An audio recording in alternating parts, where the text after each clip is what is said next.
the April webinar of the Social Sciences Against a Hostile Environment. And once again, we're going to be talking about, in a sense, three terms we're pulling together, a trio based on racism, nationalism, and patriotism. And of course, patriotism is a term that has been very much spotlighted and mentioned very much in terms of culture wars, in terms of what it is to be British, etc. So we'll be trying to pull together these different terms. The three speakers will be doing it in their different ways. So what we're going to be doing in the webinar this evening is to extend the conversation on the links between the politics of country, nation, and race by addressing more or less the following questions. So to what extent is it possible to embrace patriotism but reject nationalism and racism? What is at stake in the pursuit of a progressive patriotism, particularly in multi-ethnic and racially unequal societies such as Britain is today?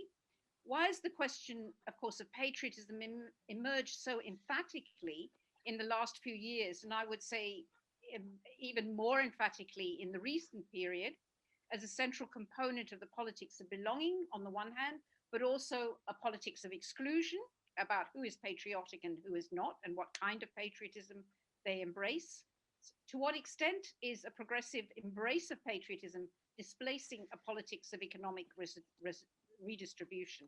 And how do patriotism, nationalism, and racism today talk to neoliberal agendas and the projects of capital?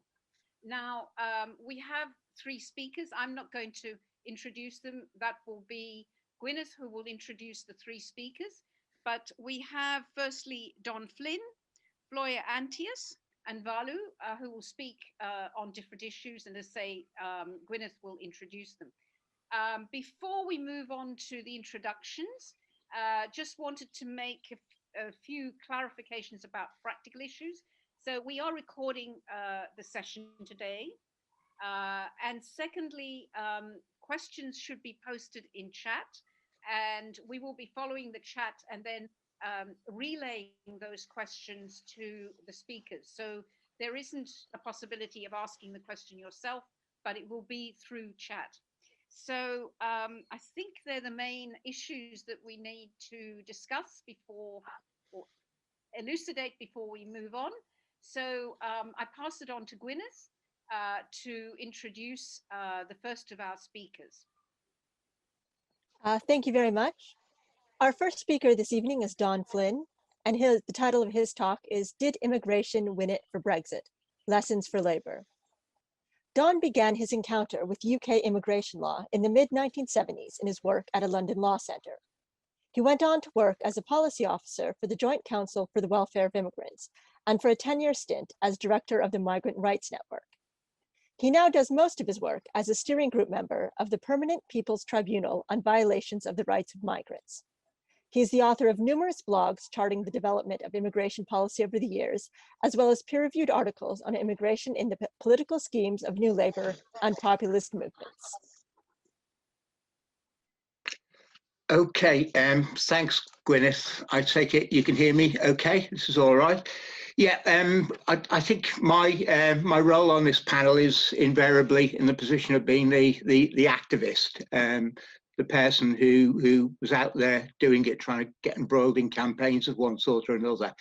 And I did think it was best to try and illustrate the themes that we're discussing today, very much in the context of the way these issues cropped up during the referendum campaign, to see if we can get a sense from that as to how issues like nationalism, patriotism, racism actually played out during the course of that.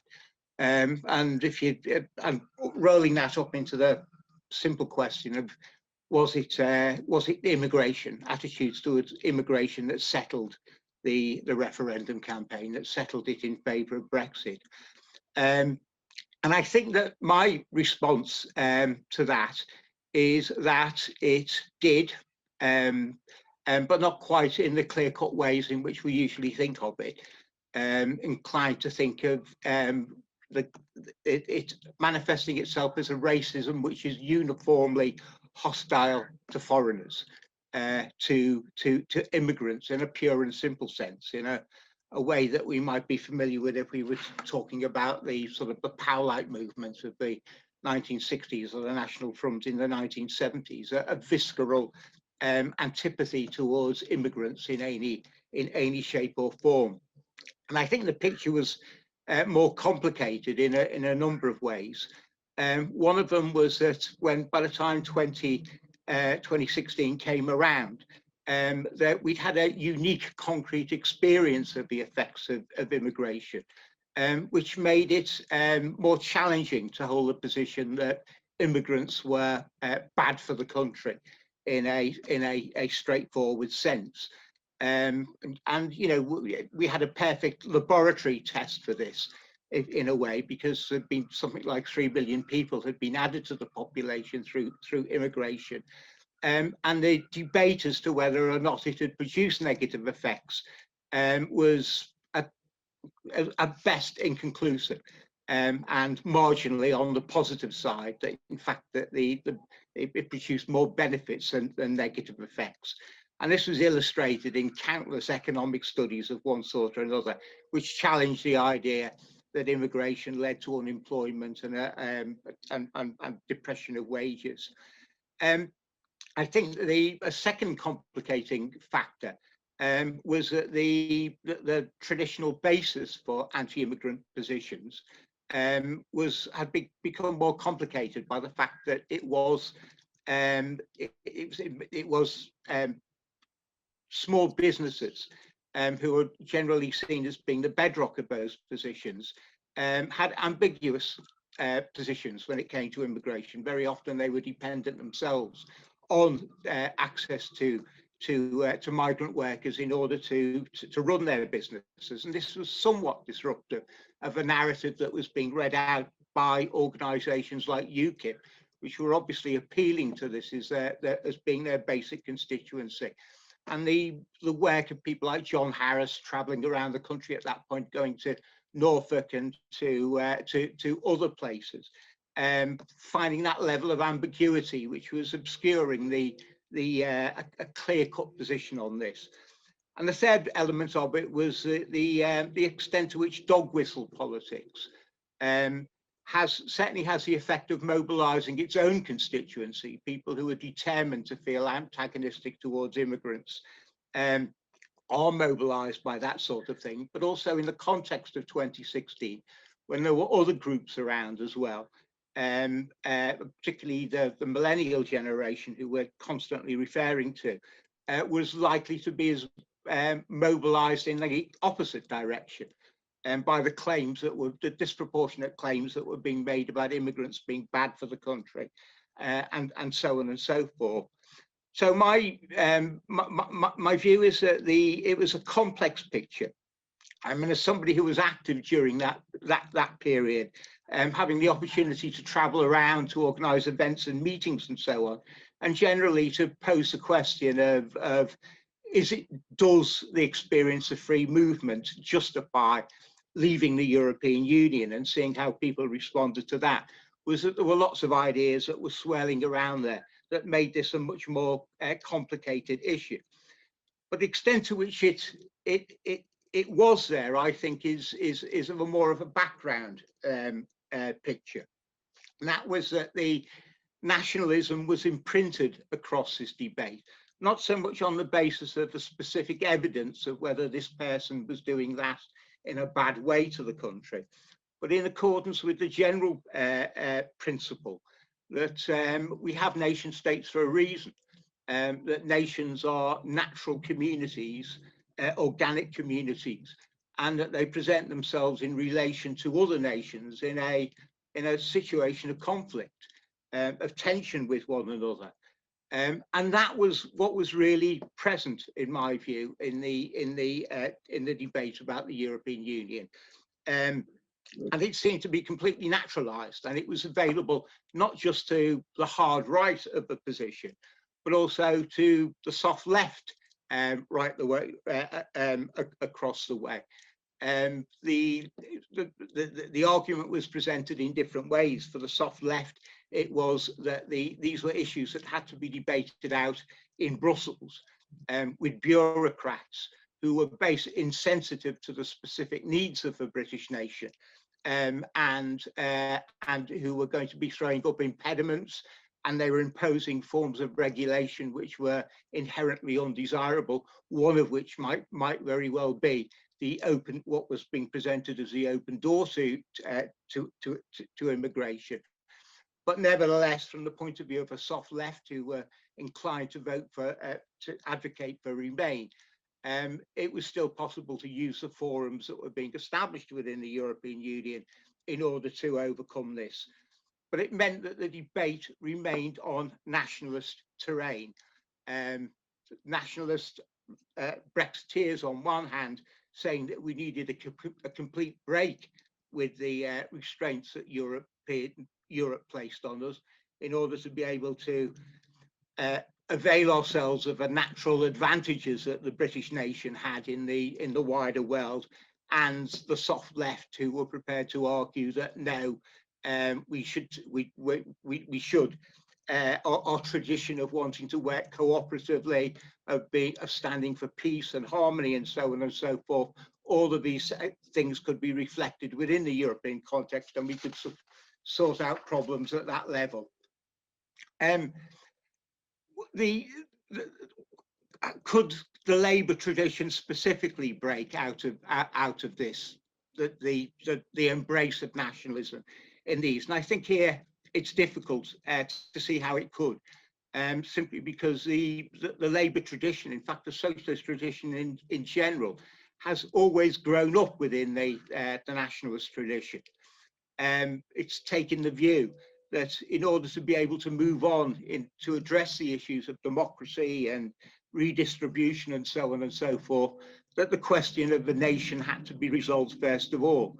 There had to be a coming together of social forces at the level of a national community in order then to be able to address democracy and how we can have a more equitable distribution and so on. And this is present right the way across the socialist and the social democratic tradition. And you can see it in the work of everybody from William Morris to Robert Blatchford, whose great theoretical contribution to English Marxism was a book entitled Merry England, and right the way through to Orwell and his famous spinsters cycling to work, cycling to matins and so on and so forth, as being the epitome of an Englishness that we ought to be relating to at an emotional level, as a basic patriotism and so on. And the question here is, to what extent was this an impediment to being able to argue beyond this, to be able to confront the issues that were bound up in the referendum campaign and beyond that? And I think it was an impediment because what we ought to be aiming for was a more transnational approach to these issues. And what needs to be represented in contemporary politics is not the idea that the nation is a natural community in which can come together in a forum with other nations to work through these issues. But in fact, that nations consist of communities which are in contention. They're made up of classes, they're made up of fragments, they're made up of diverse interest groups which are in conflict with one another. There's a state of tension throughout that, which doesn't present itself as a natural feeling of unity, of coherence, of homeliness, and so on and so forth. And this is particularly the case. This was particularly the case in the whole period after 2008, when the financial crisis and the sovereign debt crisis that grew out of that started presenting numerous opportunities to make the case that the impediments to progress, the impediments to redistribution, equality, and all of these important things actually lay in building cross-national, transnational projects of various types. And we know exactly what they are. It's almost banal to mention them. Everything from the need for solidarity with Greece and Spain and Portugal and the countries which are most dramatically affected by the policies of the Troika and austerity, right the way through to the crisis in the Mediterranean with refugees, and again the need for solidarity with the countries who are having to deal with that directly, and the refugees themselves, as well as the eternal issues which are now hanging in the background of climate change and so on. These have all been responses which have demanded not nationalistic responses but transnational responses. The idea that the important projects to be built up at this point in time require us to be looking at the fractions of society that exist in other countries, which coincide with the subaltern groups in Britain that the progressive left or the left wants to represent in politics. So there were numerous failures as far as the left was concerned here, and that the referendum campaign basically was fought out on the basis of two equally nationalistic models, one favouring a buccaneering image of Britain going out into the global economy, taking advantage of swashbuckling that was there to be done in Asia and so on and so forth. And the other one, the more conventional one, that stay with the people that we're with, the enemies, not the enemies, but our competitors who are just beyond the borders that we're with, in order to see what deals could be brokered with them. And that for the left, that there were huge problems with that. The position of the right could be represented with an unashamed negative attitudes towards foreigners, with migrants and Brussels bureaucrats being amongst them, whereas the left simply did not have that very potent imagery in order to be able to present that in opposition to it. So the nationalist game was something in which the left was inherently disadvantaged, and I think will always continue to be disadvantaged on it. I think my final comment for this is on the issue of patriotism. Where does it fit into this? Because I'm well aware, following the debates around populist themes of one sort or another, that patriotism is often counterposed to nationalism as being a softer version in which we can feel more comfortable with. It relates to the fact that people have a natural affinity to the place where they live as being their home. They have an instinctive response to it and so forth, and a desire to feel, to wish well for the people who are immediate neighbours and immediate members of our community. But patriotism, in effect, provides the affective component of nationalism, whereas nationalism is the cold intellectual edge to it. And I find that much more problematic. It seems to me that the patriotism, precisely because it does operate at that level of the instinctive and the so on and so forth, that it is going to be much more difficult to confront and to break down into the bite-sized chunks in which we need to take on these issues, and show a way forward.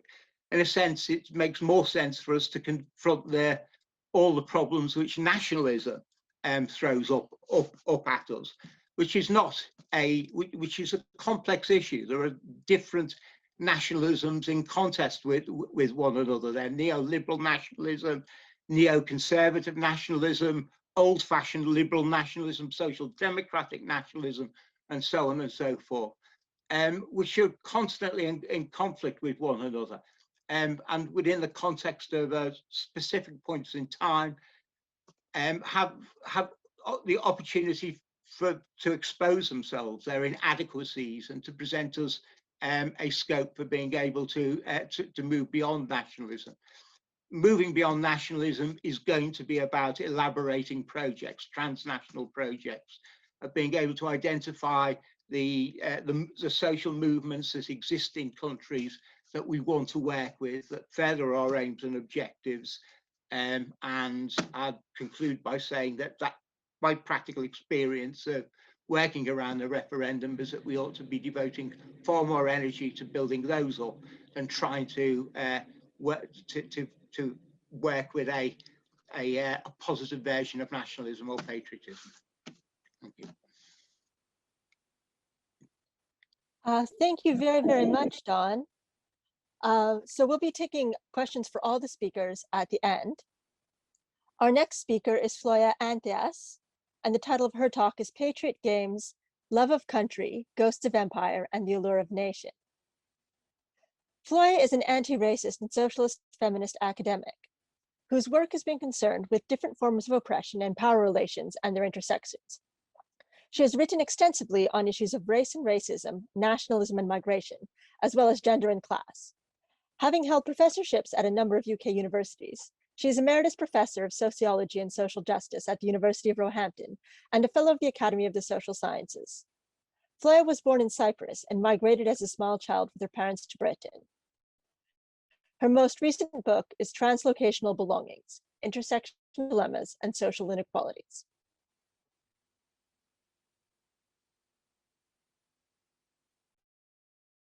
I'm afraid you're on mute, Floya.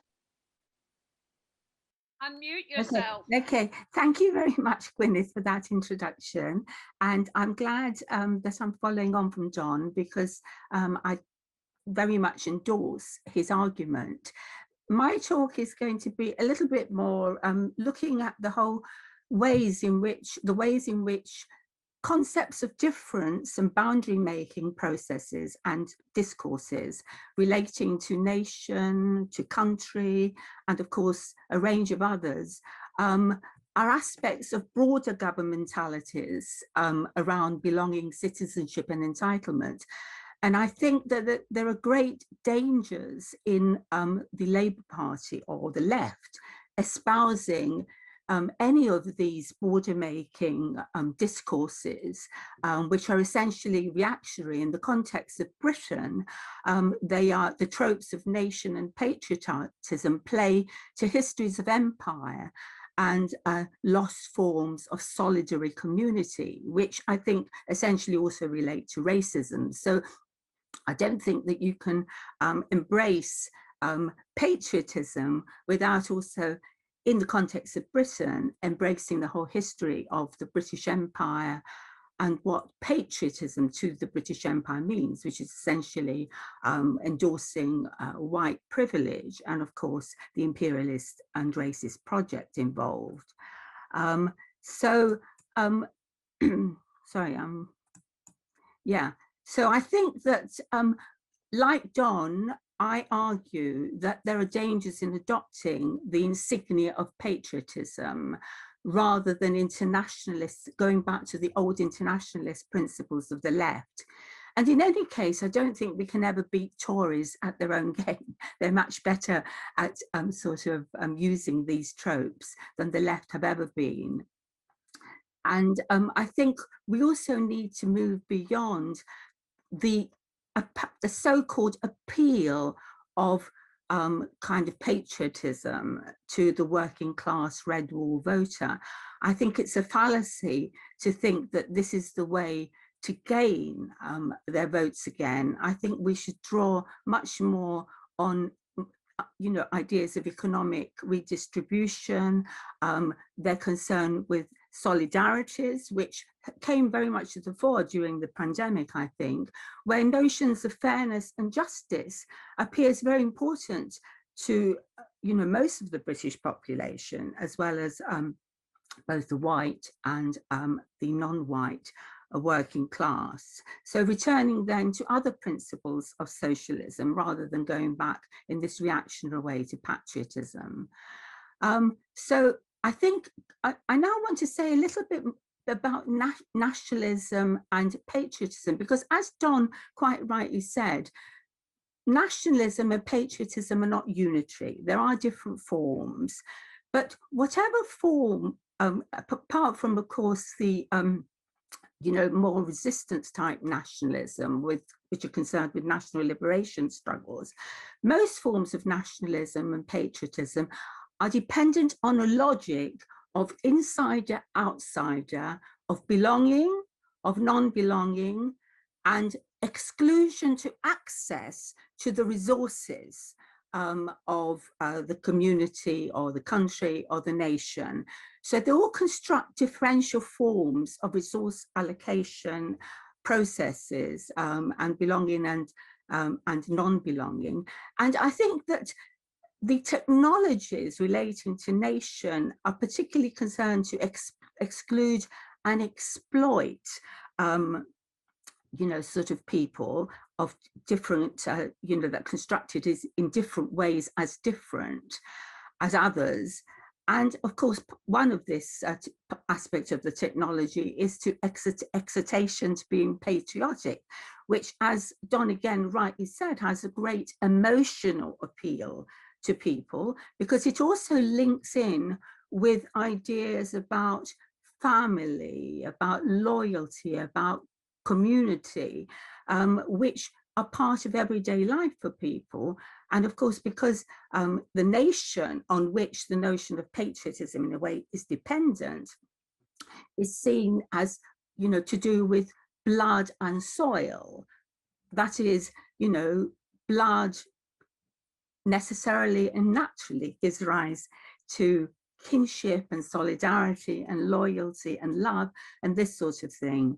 So I think that this makes it a particularly powerful way of actually constructing difference and being part of a technology of difference making and exclusionary forms.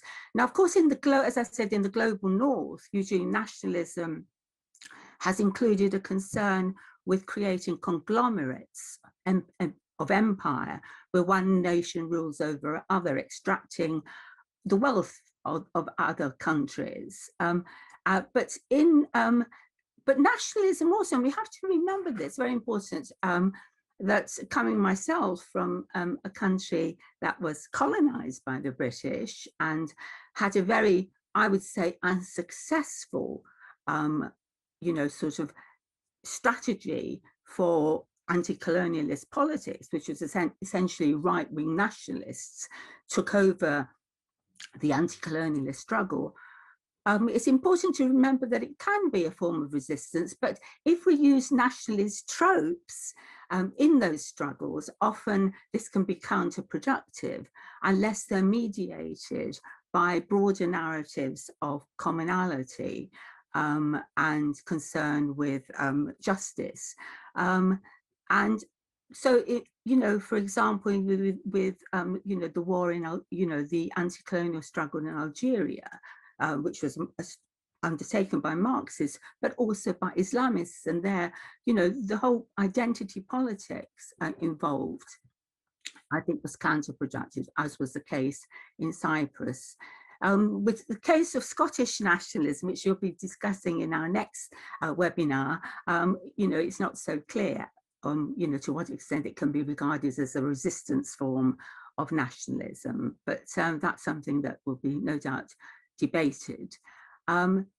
So that I think the imperial imagination is retained in patriotism, and we can see this very much in the British context as well, with the anodyne symbol of Captain Tom Moore, with the death of Prince Philip and the funeral and the outpourings about serving the country and the service of the monarchy.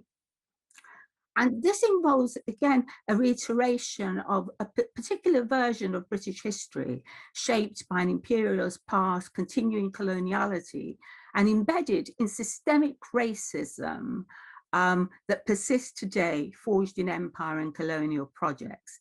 Also aspects of white privilege, which do not speak, I think, to the experiences of the Black and ethnic minority ethnic people. Even if some have displayed commitment to Englishness, like recently David Lammy has done. But the growth of anti-migration discourse and the multiplication of racisms, including biometric racism, are part of the everyday and, sort of racism that, is embedded systemically, despite what the recent Race and Ethnic Disparities report told us, is embedded in British society, and the continuing struggles about who belongs and who doesn't, and what the criteria of entitlement are, claims and counterclaims around this. So can we rebrand patriotism? And of course, there are people that think we can rebrand it, we can make it more acceptable. For example, George Orwell thought that you could make a distinction between nationalism, which was exclusionary and was concerned with power, and patriotism, which was more defensive and wasn't concerned with power. And I think this today appears extremely naive, because patriotism is never innocent. It occurs within nation states and can be the national popular. Patriots put country above other countries, even when couched in terms of wanting to transform the country in a progressive way, rather than embracing, societies more transnationally and the common good worldwide. And the devotion to one's country marks a special sphere of privileged and hierarchical worth. And it's also masculinist based, I would argue, because it comes from the Greek word father, and it has connotations also in terms of the defensive thing that Orwell stresses, of soldiers, a kind of a military parade, and often in many kind of marches and so on that celebrate the nation, we find soldiers are extremely important. And even with national liberation struggles, for example, that recently in Greece, it was the 200th anniversary of the Greek War of Independence against the Ottoman Empire. And if one looked at the march, it was the military parade, was a very central part of what was going on. So that I think the militarism aspect of it can't be underemphasized. And this, the attempt to rebrand it as something sort of benevolent is, I think, extremely problematic. In any case, even if one does attempt to produce a narrative which is, less militaristic and less exclusionary, how it will be received by others may not be the same. One might want to have an intent to produce a progressive patriotism, but the effects on the ground might be a reinforcement of, nationalism and ethnocentrism. So that I think I want to now just turn, if I have time, just to the particular problem that patriotism faces in a multi-ethnic society. Because it's all very well and good to talk about loving your country in a mono-ethnic society. And no societies, certainly not contemporary societies, have been mono-ethnic. And the question then is, can patriotism, as a political appeal, can it appeal to a non-singular notion of the country and its traditions, values, and beliefs? In Britain, it appeals to notions of Englishness and so on. But can it appeal to a multi-ethnic society where loyalties are multiple, where diasporic communities have connections and bonds across the seas, but also with other diasporic communities in other countries, and where appeals to nationalism and the working class, and not just the white working class, you have to remember, minority ethnic groups are on the whole themselves working class. Can a patriotic appeal make any sense to a multi-ethnic society? And I think that we should therefore think very carefully about, what do we need in order to actually promote a left politics that is non-exclusionary, non-nationalist, and not based on appeals to country and Britain's imperial past. And I think here we have to look much more to, first of all, we need to rethink who the object of our narrative is. The Red Wall voter, in a way, is constructed in a monolithic way, in a sort of mythical way. And for example, the idea that it's the Red Wall voters that produced, that gave rise to Brexit, the Brexit vote, in a recent report, only in The Guardian today, it is clear that it's many other people voted for Brexit who can't be regarded either as Red Wall voters or the working class. So we need to rethink who the object is. And I think one of the things, and I think sometimes it's uncomfortable to say, I think as socialists, for those of us who are socialists here, we need to rethink the idea that the working class is the natural constituency of struggle, is the natural, person who will deliver socialism. And that's not to say that Marx was wrong writing in the time that he was writing, but the working class today, however we want to think about it, is very different to the working class at the time that he was writing. Is highly fragmented. And of course, Gramsci's ideas of hegemony are particularly important here, which are to do with leadership,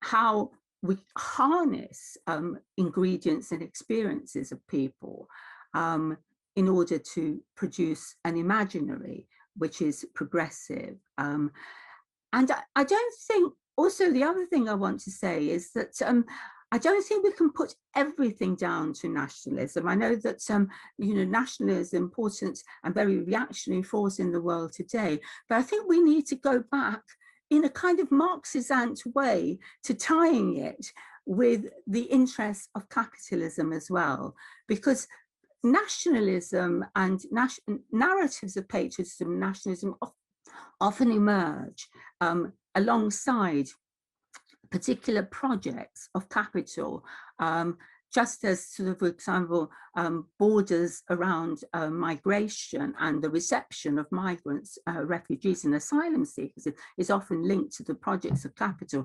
So I think these narratives of nation and of patriotism are linked to that. So we need to incorporate into the analysis the role of economic forces and how capitalism is able often to address its crises and deal with its crises by bringing into the fore differences, playing on differences, reconstructing them, reimagining them, replaying them in particular ways, so that we can't put all our eggs in one basket and say the problem is nationalism. It's also the way these other differences, as well as nationalist differences, are used at particular times by a capitalist, particularly neoliberal capitalism, to promote its, racist and exclusionary and exploitation projects. So that, and racism, I think, is a very important process to tackle. It's, I think, for any socialist party, Labour, whether the Labour Party can continue being talked of as a socialist party, I'm not sure. But any socialist concern, I think, has to have as core anti-racism, and I think promoting a more inclusive notion of who the community is, and going away from natural communities of people to do with blood and soil and ethnicity, and more to a much more world concerned and non-racialized notion or non-ethnicized notion of, the community of the solidary community we're living. And anti-racist, promoting anti-racism is a central part to any socialist agenda. And I think it's very unfortunate that the Labour Party has embraced the whole idea of the flag seeing Keir Starmer poised there in front of the flag is actually, quite upsetting, and I think looking at ways of promoting anti-racist education and media and a much more kind of staunch approach to this is absolutely important, recognizing that racism actually isn't just about what happens to Black people, and it's not about what individuals do to others, and like the recent race report was telling us, but rather racism is multiple, and it cuts across boundaries of color and of class, of course, and of gender. And we need a much more intersectional approach, I think, to look at this. The Black Lives Matter movement has been very important in bringing to the fore the centrality of racism and the importance of anti-racism.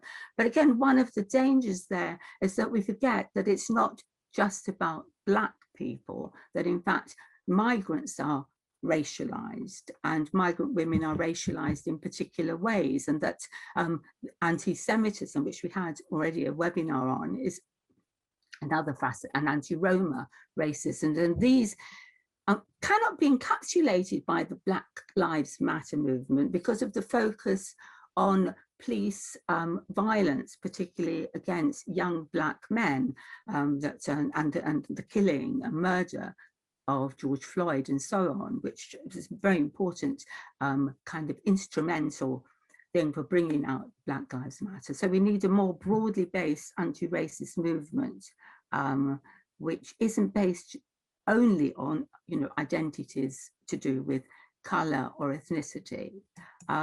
So I think that I want to end by talking about, some people have looked at ideas of conviviality and multiculturality as one of the ways in which we can progress away from nationalism, embracing multiculturalism. But I think we need to move beyond the idea of multiculturality. We need a notion of a common future that isn't about just more and more differences coming together in one country, but to the idea that social solidarity and social transformation, not just the multi, not just the convivial, but ways of embracing again those traditions of the left which have to do with social transformation. Thank you. Thank you very much, Floya.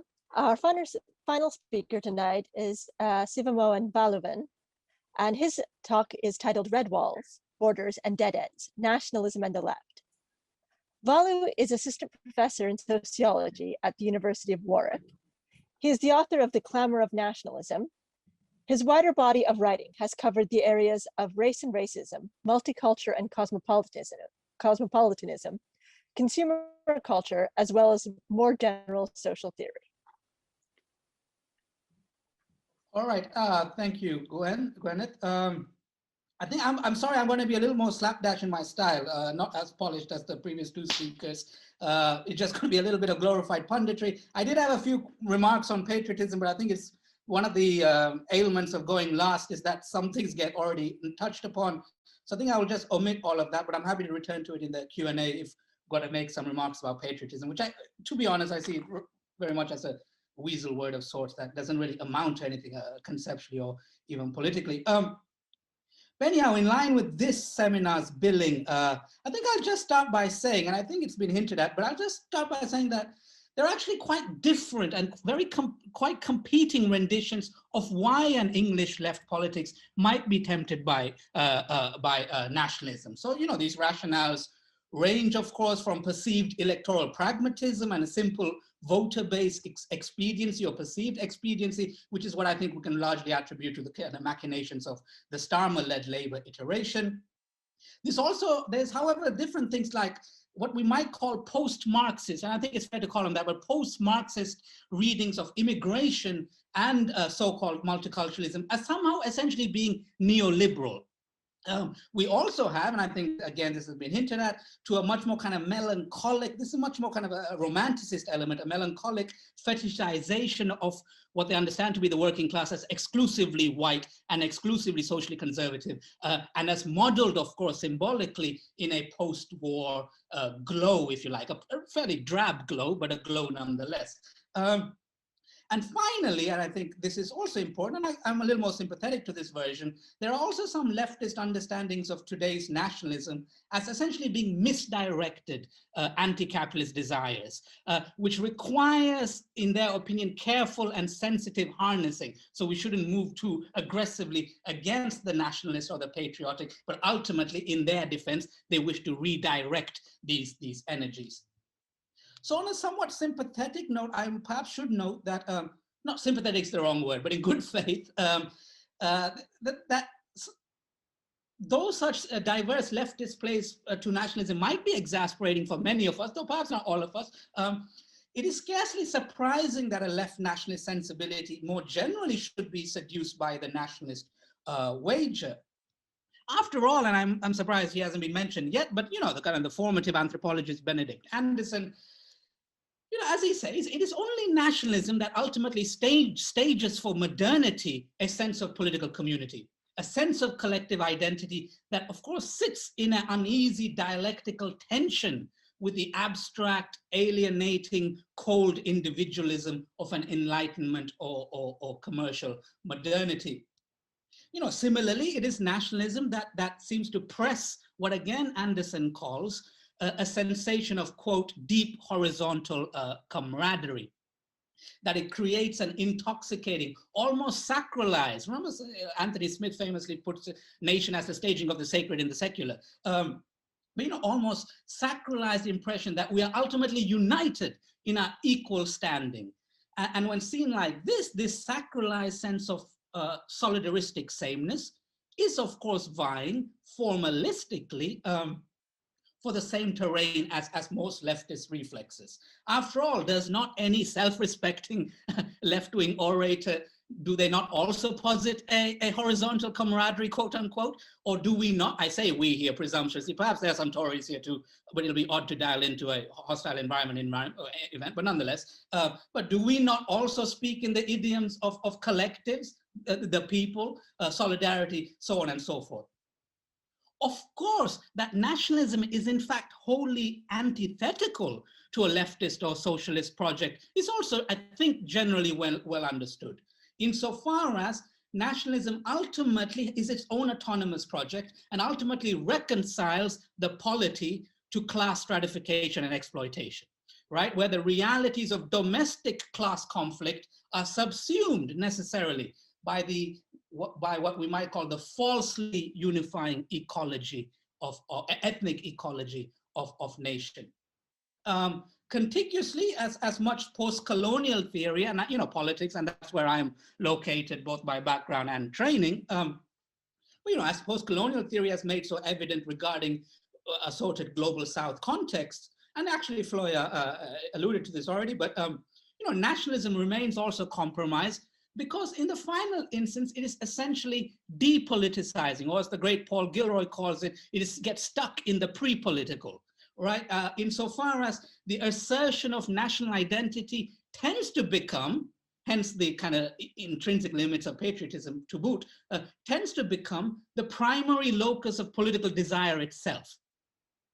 Politics becomes inward, overdetermined here by an endless sequence of increasingly necessarily rabid assertions and anxieties about ethnic and cultural integrity, about majoritarian entitlement or priority, about, as is very current, about the symbolic flagging of the nation and its necessary sense of ethically consecrated history or narrations of national history.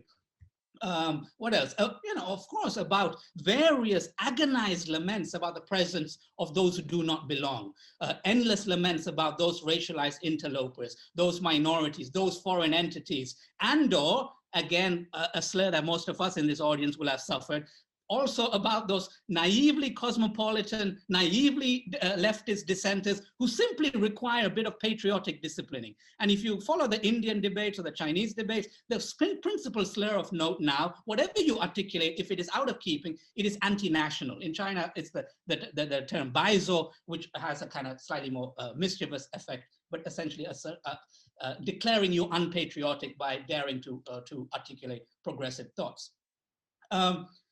Similarly, again, some of the other speakers have already flagged this, but should it even be hypothetically possible to rally and contain nationalism for merely instrumental or as a strategic vessel? It is still worth noting, I mean, unfortunately or fortunately, I don't know, but it's still worth noting that the left rarely ever gain on this footing. Obviously, to state the obvious, the political right, for all their sins, one thing they're damn good is that they remain the much more credible, honest, well-trained brokers when given nationalist terms and nationalist motifs. And predictably enough, as we see with Starmer's strategy of trying to essentially patronize so-called red wall voters with an incredibly unconvincing, what I can only call a bleh of like muddled patriotic rhetoric. This has also come with quite significant opportunity costs, right? Whereby he has also reneged simultaneously on the ability to even foreground those public spending or nationalization or green, I don't know if you want to call it this, but green neo-Keynesian issues that do increasingly appear to be popular with much of the electorate. So, what we accordingly see, in my opinion, in the left's self-defeating, historically self-defeating bartering with nationalism, and as it's repeated today, it's not only it's not a recovery of leftist principle or possibility that is at stake, but rather that a little England and nationalist appeal is simply afforded yet another inflection. In this instance, a left populist inflection.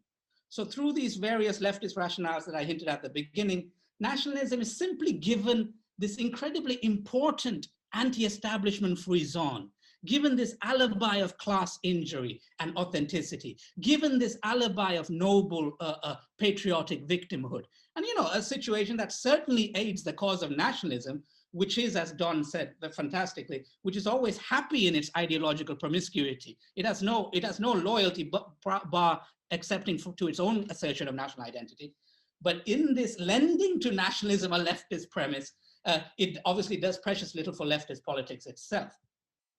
Now, I mean, I don't want to appear too negative, obviously. So I know what I've said about the futility of progressive nationalism will be very familiar, particularly as no doubt, again, as I keep saying that, many of us will be construed as terribly unpatriotic, rootless cosmopolitans that are, always talking Britain down or whatnot, which seems to be the phrase of the day. But I don't want to end on this sobering note. So, and sometimes we just critique and then we kind of more or less welcome defeat as the only righteously principled position of the left. So what I want to dwell on in the rest of my minutes are just some of the other leftist possibilities that are actually latent amidst and very much through the very nationalist hardening of contemporary English politics. So for instance, many have noted actually that the formal right's capitulation in full to what Richard Seymour has usefully called a disaster nationalism is actually in many instances superseding its own ability to ideologically, so not in reality necessarily, but it's superseding the right's ability to at least ideologically safeguard its actual kind of primary pro-market, pro-business moral economy. And though I can't expand on it here, I think it is worth mentioning that whilst it was, of course, a neoliberal political class that summoned today's nationalism, it is increasingly evident that the hubris, delirium, and socialization of that nationalism amongst the right is displacing or relegating some of the right's other formal hegemonies as tied to kind of a more orthodox terrain of market economics, small state utopias, a meritocratic uplift, or even just the kind of the virtuous pragmatism of fiscal hawkishness. And as the great, I mean, ever formative for me anyway, Stuart Hall has taught us, any such conjunctural realignment of populist hegemonies does accordingly allow, in my, and I suppose indirectly his opinion, fresh gaps in our ideological environment that creates new opportunities for oppositional progressive interventions, right? So put differently, if I may be a bit grandiose, I think the actual task, and I think Gramsci has already been mentioned, but the actual task of upholding the common sense of capitalism, which is no minor project of the right, the common sense of capitalism, this task has been largely orphaned by its erstwhile Thatcherite custodians. They still persist with the same politics, but it's more opaque. It's through chamocracy and things of this sort. Actually maintaining that ideological moral economy is increasingly threadbare, shall we say. And I think this void has been exacerbated perhaps by also the emergency fiscal laxity, if you like, of the COVID moment. And I might even note that even the germinal stages, and I know we will all be quite ambivalent and cynical about this, but even the germinal stages of something like Bidenism right now in the United States seems to be capitalizing on this vacancy in quite striking, if limited, ways. Secondly, it is also the case, I think, that this hegemonic pivot towards English nationalism, with all its, as has been discussed today, with all its talk of provincial red wall authenticity and left behinds and so on and so forth, this has inadvertently, from the view of the political custodians, this has inadvertently rehabilitated class and class distress as part of our political vernacular. And of course, this is done in an entirely socialized sense of identity and identity alone. This whole style of left commentary invokes class just as it actually empties it of any materialist socioeconomic content or meaning. But as the always searching arguments of someone like Gargi Bhattacharya, who I find very formative, she has this incredible piece on the Sewell report that I can't recommend enough in Pluto Press blogs, I think. But as she has argued, there still remains a potent opening when the right moves or shapes to claim the beleaguered provinces in the name of class, but to whom they offer only the fragile refuge of national identity and patriotic pride or patriotic identity. And quite frankly, this sort of Little England and nationalism psychoanalytically, I think Ben will appreciate that, but it only offers masochism. It only offers defensiveness. It only offers loss, melancholia, fear, amidst the gradual erosion of what remains of the wages of whiteness or Western capitalism's kind of wider, fast-fading global authority more generally. So in other words, it is only a sort of kind of heroic and martyred pain. And pain can be a very powerful political tool, but still it is only a pain in the patriotic name of the nation, as Fintan O'Toole has usefully coined it. So in those terms, in that kind of psychoanalytic register, I think Gargi, she instead argues that there is therefore also scope for this very revival of popular appeals to class to be reaccorded, what shall we say, to be reaccorded formal materialist horizons, right? Where the unlearning of these racialized and nationalist registers through which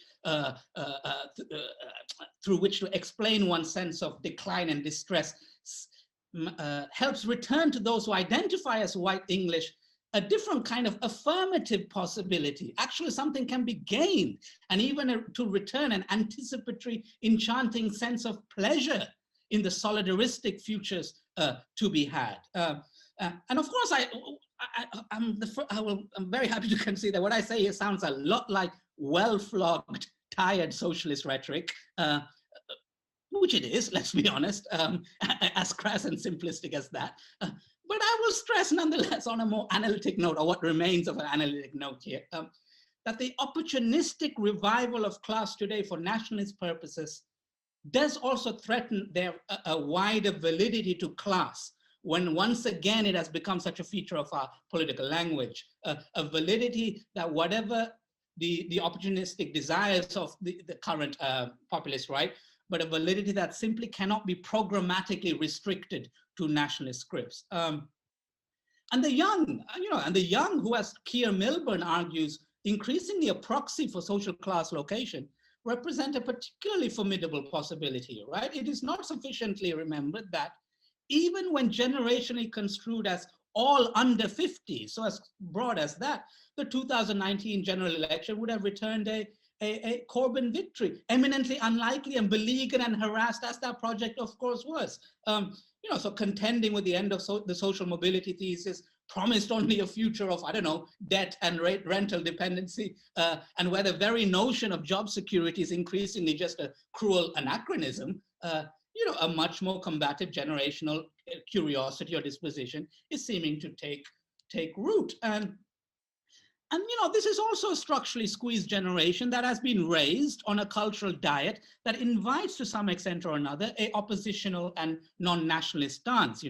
The more banal element, if you like, of that diet, yes, it comprises the saccharine, but not entirely bankrupt supply of something like Netflix or Twitter-esque progressivism. But more importantly, it also includes a wider political education, right? As a real-time, real lived political education experienced via a routine familiarity. And I think Floy has mentioned this earlier, but in a slightly, maybe I can contest that a little bit, but via routine familiarity with everyday urban multiculture. And I don't see it as a kind of multiculture where a patchwork quilt as such, but where in that daily education, things like migration in and out of a space cease to become remarkable. It is seen largely as a banal fact of life, and the kind of specter of immigration ceases to galvanize the political imagination merely by virtue of inhabiting the autodidactic education of the life of multiculture. And maybe what I can say also that maybe too much cultural and sociological commentary still locates this multiculture in iconic global cities like London and so on. But we see of late, I think, a much more concerted effort to locate multiculture in those much more middling spaces, otherwise seen as emblematic of the Dominic Cummings political calculation, i.e. the red wall working class and or the squeezed petty bourgeois conservatism that has been mentioned earlier. So I personally am thinking here of, people like Ben Rogali. I think his book is really interesting. I don't know if he's spoken in this series yet, but his work on Peterborough and his documenting of the everyday textures of working class cosmopolitanism. I'm thinking of Anoop Naik's really interesting work on County Durham. But also actually in a mail exchange just prior to this event with Gwyneth, we were speaking about, Huddersfield loosely, and how there are, where I believe she's lived or campaigned or whatnot. But, just more generally, I've worked in about Oldham, and how there are other local realities to be told about such places that exceeds a simple caricatured sense of boorish working class conservatism that always and must always reach for the mantra of injured whiteness as their only political script. And I suppose actually one key challenge of the coming era's political, cultural politics at least, is actually how to capture these realities of multiculture as they unfold in more provincial and humdrum space. Refusing to settle for the, I have to say, the somewhat commodified or stylized spectacle of only London, Manchester, Bristol, etc. All places where I've lived, and so I'm equally at guilt here. But only those places as the only reference point for our wider collectivist politics. I dare say I've overshot my time, so I'm sorry. I'll just very quickly say one quick point. Very grand, very abstract, so whatever. But I think these are also emergent generations for whom the significance of their political realities increasingly exposes the futility of nationalist solutions or solutions pitched at the level of the nation.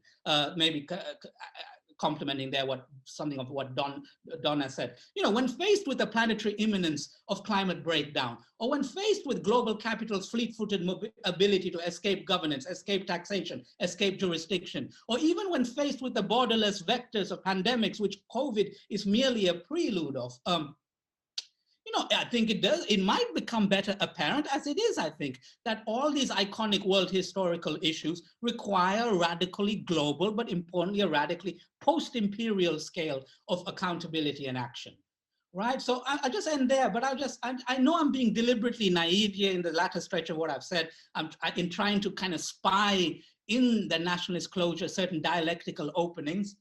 But I just think it is necessary for those of us who do make a living talking about such things, at least that's the case in my instance, it is also incumbent on us to be able to begin to sketch at least those shards of hope that also inhere structurally in our conjunctural present. All right, I'm sorry for talking so long. Stop you there.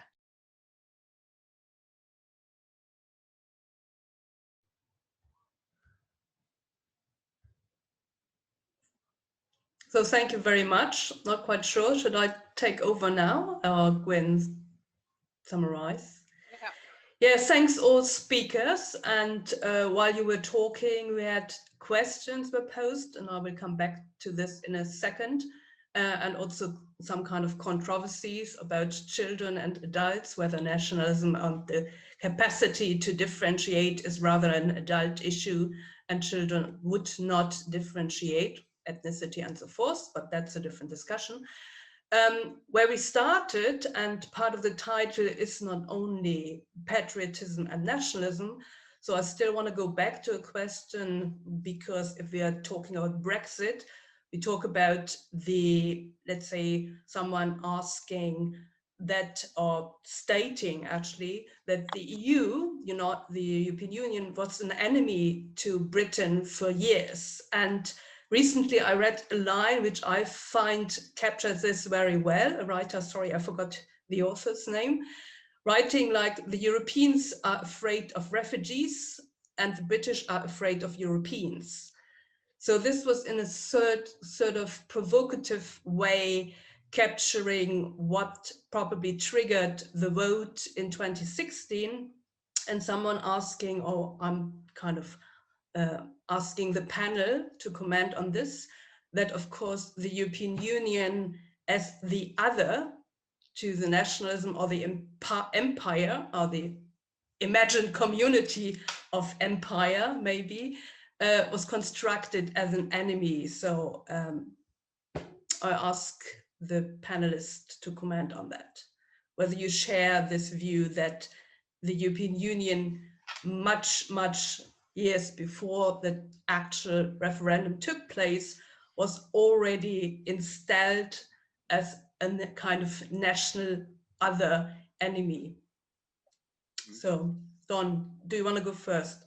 Yeah, okay. That's a very interesting question, and I think the way that I'd put it is that the source of the British anxiety about Europeans is that they would let us down when it came to dealing effectively with the refugees or the foreigners or the immigrants or the Chinese or whoever was out there in the world, that they couldn't be relied upon to act in stalwartly in our interests. They would come up with the wrong regulations, the wrong proposals, the wrong measures in order to be able to deal with it.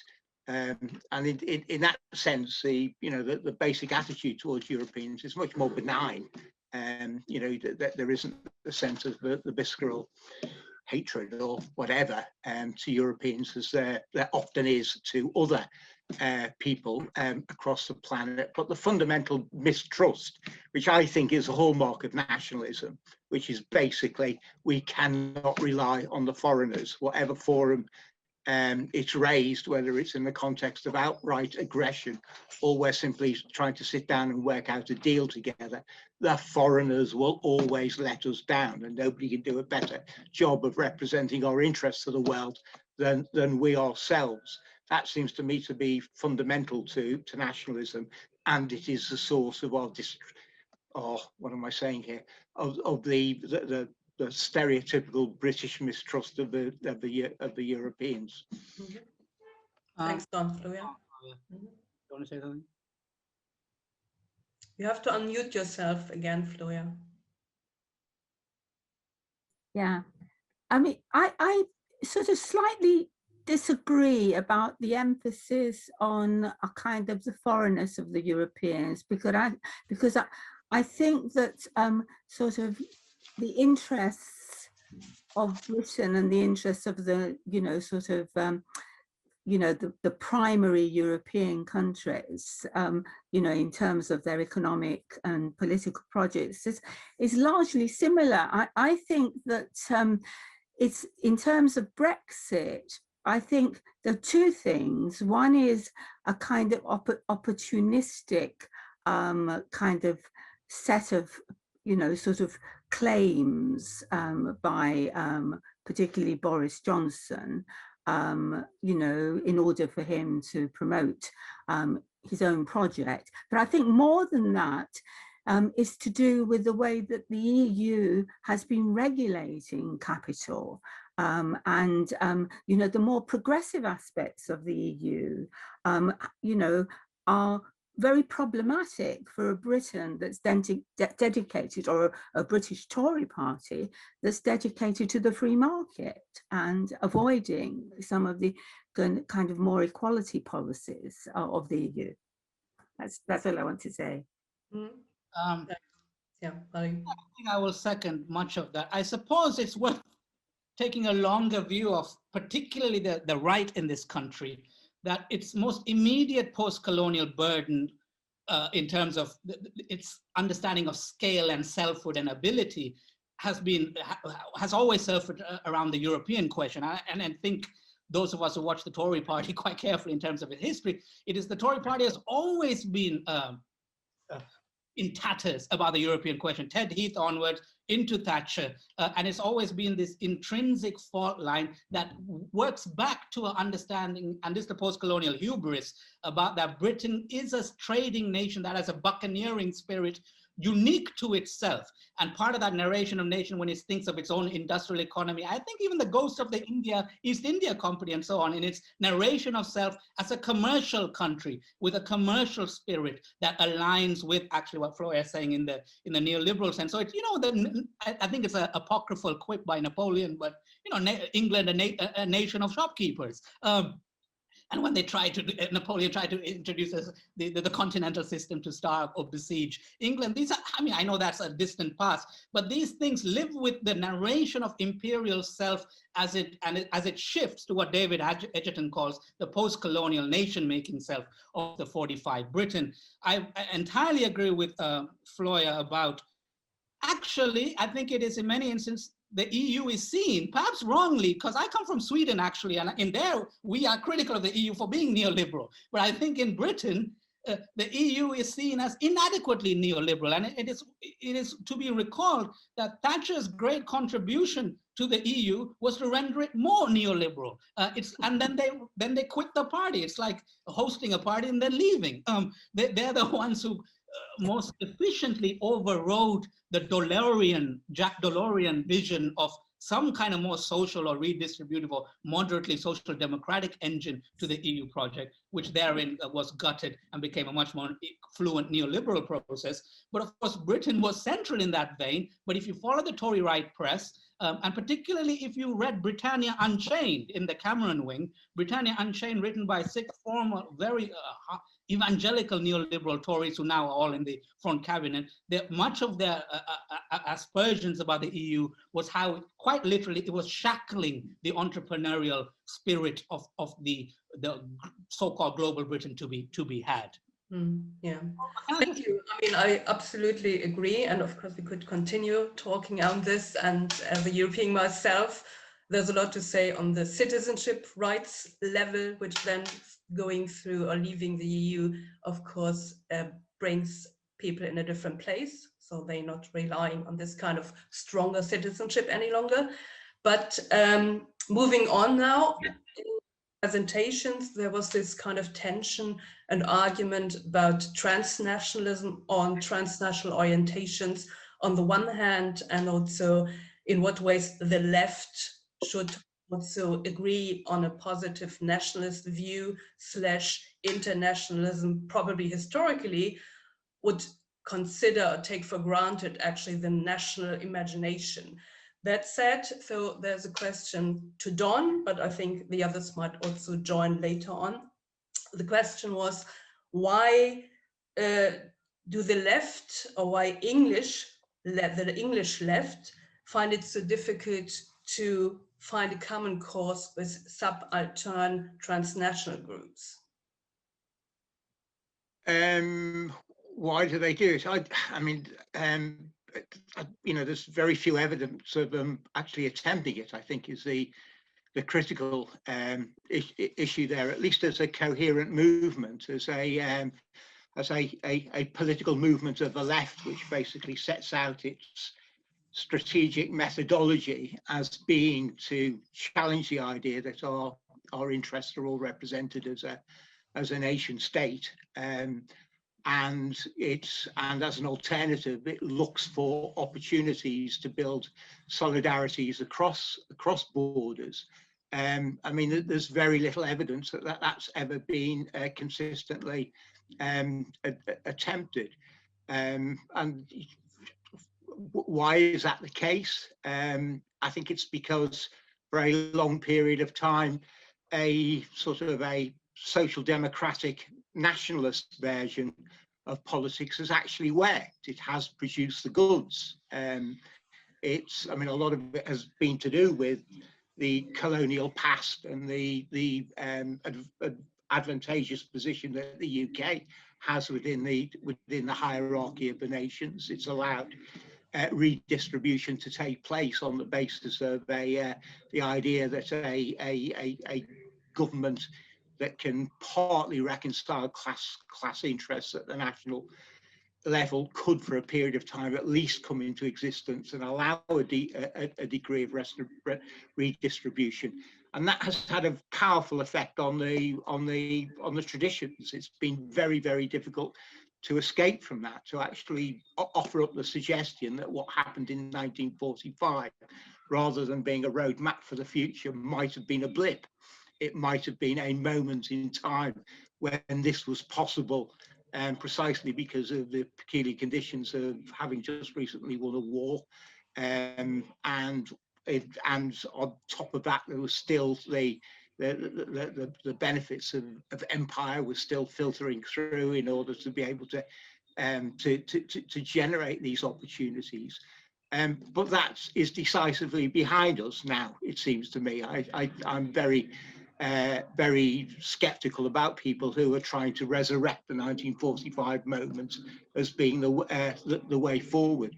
In future, it seems to me that we have to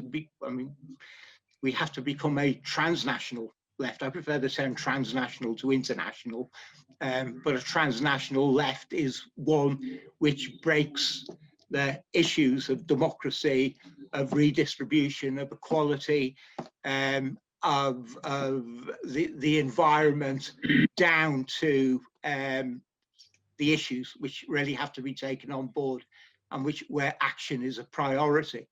And having done that, it becomes absolutely add human rights to that agenda.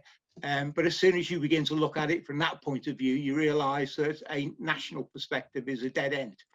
And the question of building momentum, of being able to measure progress, is, you know, what's happening across a region and ultimately what's happening across the world.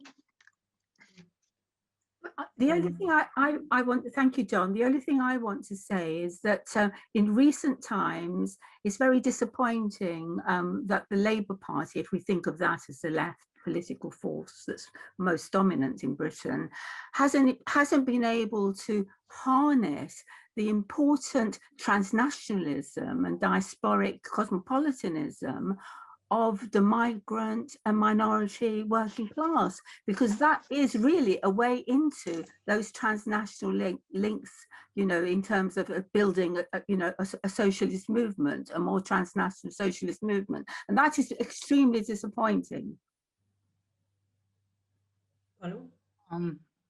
Yeah, actually, I mean, again, I think they've, John and Flora have covered what I might have said, but perhaps there I can introduce a slightly more mischievous take. It's the question is also reversed, unfortunately, and given that I write on nationalism, nationalisms are abounding everywhere. I mean, the closure of nationalisms upon political imaginations, even from elsewhere, is being increased at an alarming pace.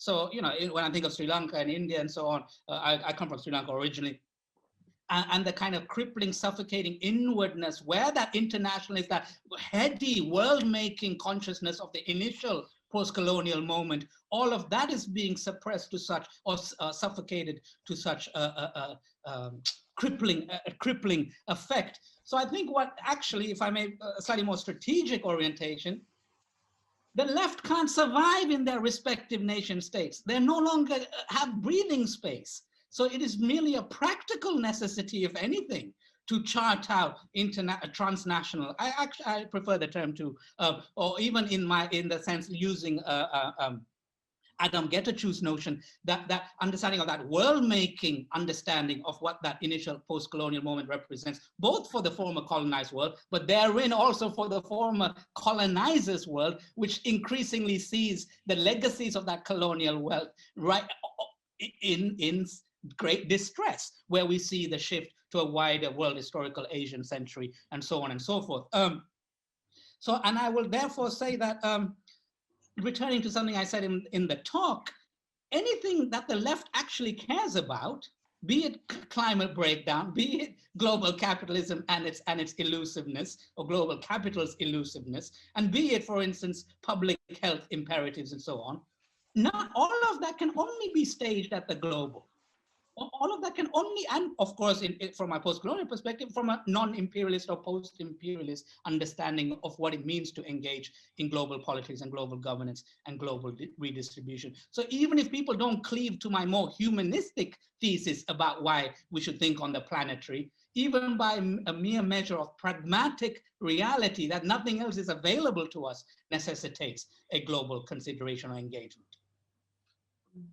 Maybe I can follow up from this, because there was also a concern and a question again that actually this fixation with nationalism and projection on societal issues distracts from actually climate change. I mean, if you go back pre-COVID-19, pre-2020, Greta Thunberg, this very, very massive movement across the globe.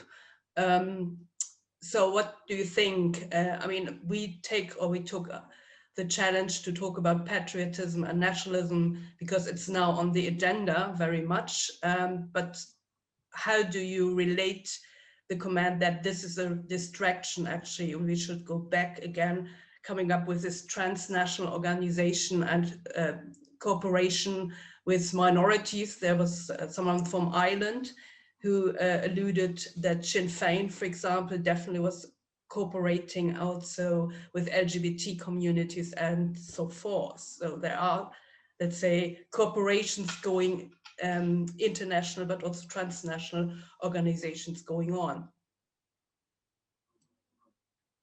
Don? Yeah, I mean, I suppose my thoughts on that are pretty much, picking up from the point that Valois just made, that I mean, no doubt there are 1,001 initiatives that are to be taken up and developed, and it's absolutely necessary. I mean, dismantling something like global capitalism, which has got such deep roots across the world, economic, social, cultural life, isn't just one battle that wages to be fought. It's 1,000, it's 100,000 battles that need to be fought, and we have to think about how we wage those and how we link them up together. And when you do that, you start finding out that there are all sorts of things that are taking place in the world today, which seem to be of far more significance to the future than anything that's even going on in your own country, which is the way you traditionally think about it. You think that, what I do today is determined by a speech that Boris Johnson has just made in Parliament or whatever. And in fact, possibly it isn't. Perhaps it's got more to do with Biden's commitment to pumping 4 trillion, 1.9 trillion plus another 2 trillion of infrastructure investment into the American economy. Exactly what are the consequences of that for the type of politics that we're thinking of in the future? And that's just one small part of it. I mean, the issues in the struggles for democracy taking place across Southeast Asia, all of these things seem to be coming onto the agenda, and all being bound up with issues like the fight against climate change, migratory movements across the planet, and so on and so forth. And that's a political narrative that we need to think, frame our projects within, and continually. I mean, the important thing is to bring it all back together.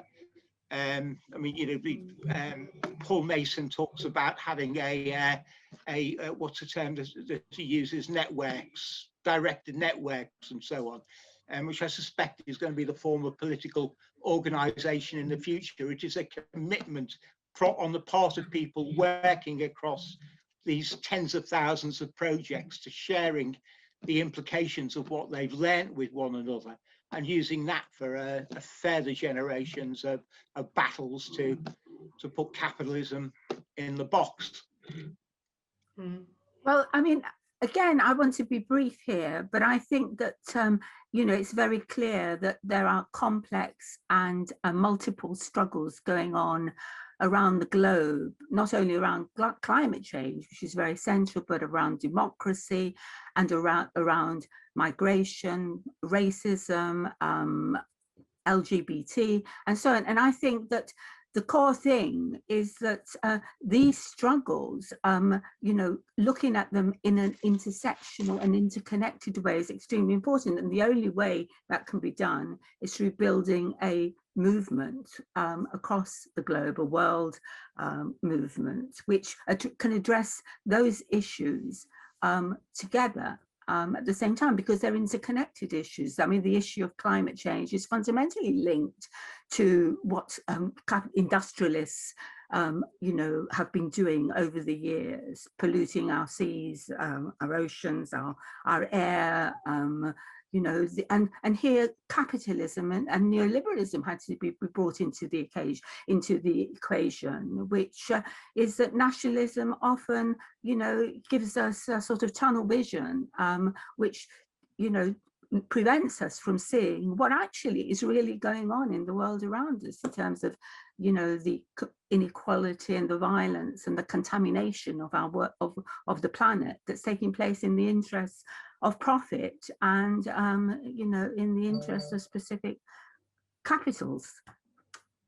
So why are we not calling ourselves then planetarianists, something like that, or come up with new concepts? Because the patriotism, if I, let's say, sideline Habermas and his constitutional patriotism fantasy, but thinking about that we might need also new containers that carry then this alternative vision. And can I just say, I completely agree with you. And one of the things, in my notes that I put was, we need an alternative term, to promote, a progressive agenda, teaching patriotism. But we do need, sort of terms that can rally people, that have an emotional appeal, because, whether we like it or not, the affective aspects are extremely important, as we saw, for example, during the pandemic,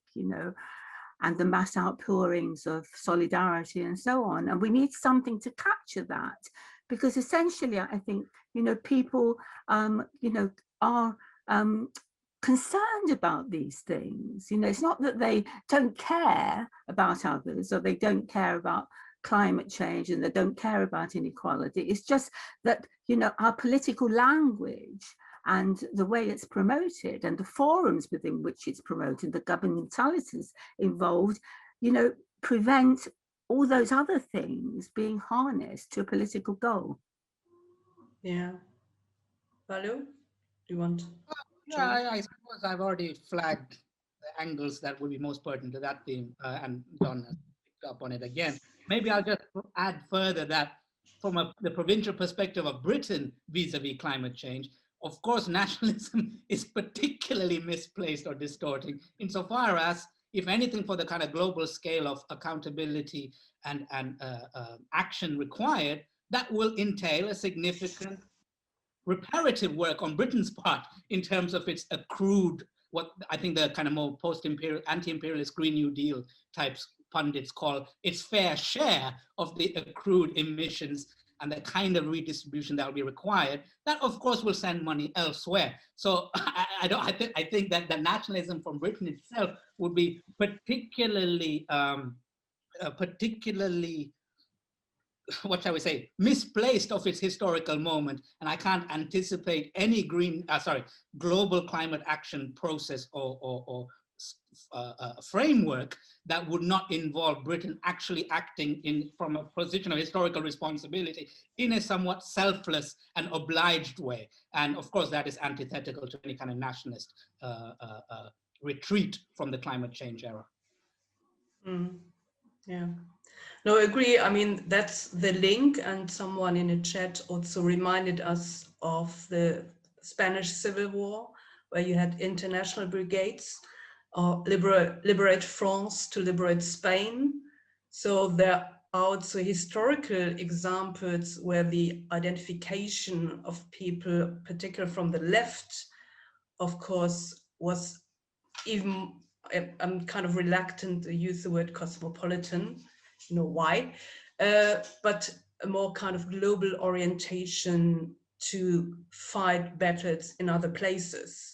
Yeah. And that's a connection, Don, Yeah, I think that's an important story to be told, and Valley flagged it up earlier when he was talking about Ben Rugley's work. But I mean, I think the whole story of working class or subaltern cosmopolitanism is there to be written about. And I mean, I've always got that sense. I grew up in a city in the north of England, which is barely clung by its fingernails to the identity of being English in any shape or form.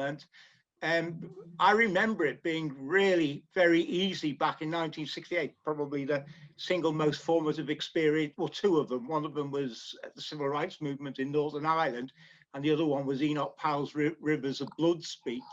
And as a 17-year-old interested in politics who was confronting both of those issues in the town that I lived in, it was very easy to move within working class politics. I used to go down to the Dock Road to leaflet dockers about reasons why they shouldn't support the London dockers in coming out on strike in support of Enoch Powell, and finding myself applauded. The little young socialist group that I was a part of were being applauded and virtually carried shoulder high by these Scouse dockers who were deeply indignant as that they were being implicated into the racism of Powell. And that cropped up. I mean, you know, we've allowed this idea to develop, that to move into becoming a committed anti-racism is to leave your class behind. It is to stop being working class, and almost by definition, it is to become middle class or something even worse than that. And I think we have to insist that that's not the case. And I'm absolutely in favor of exploring all of those situations that exist across the country and in different communities, different initiatives which contradict that and actually continue to hold up the possibility of a genuine working class, subaltern, anti-racism and cosmopolitanism. Yeah, thanks so much.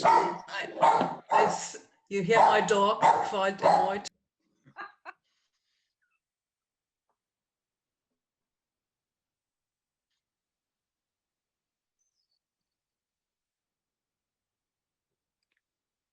You were muted then, or is that you muting your dog? Yes. Right, okay. So I think I will basically now hand over to Eleanor again. Thanks all speakers, and also those who post the interesting comments and questions, of course. Thank you. Yeah, could we, I think we could have kept the discussion or keep the discussion going for some time, but I'd like to draw it to close and just to thank the three speakers for very lively presentations. And there's been a lot of discussion in chat that we haven't been able to take up. But I think there's also some themes that we may want to take up in the future. We were thinking of doing something on class and race, obviously, following the Sewell report.